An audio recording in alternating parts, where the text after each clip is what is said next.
Hi, sir. What do you do for work? I am a regulatory pharmacist. I am a warehouse pharmacist.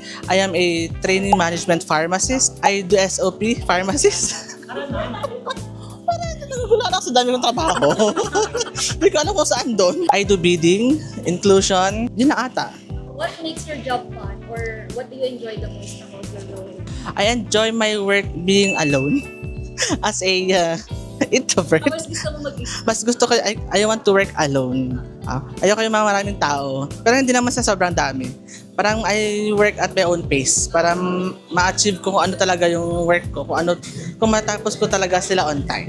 Ano tingin mo, sir, yung mga key skills and qualification para maging kapasok sa role?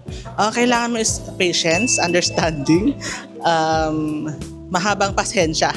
Patient, nulit ko na din. Points talaga is dapat maalam ka sa mga documentations.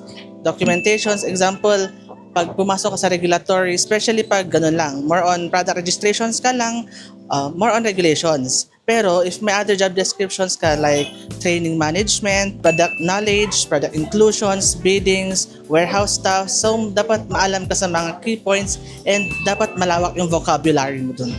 Yeah. Ano lang to, on your own perspective, on a scale of 1 to 10, how would you rate the sales? Compensation, 8 over 10. Ano mabibigay yung advice sa mga gustong i-consider yung career job? Sa mga gusto maging regulatory pharmacist dyan, yung mag-shift ng career, huwag kayong mag-alala kasi this is a documentation based and matututunan mo siya. And marami naman tayo mga online na platforms, especially under FDA. Basta mabusisi ka lang and you just have to read and read and read.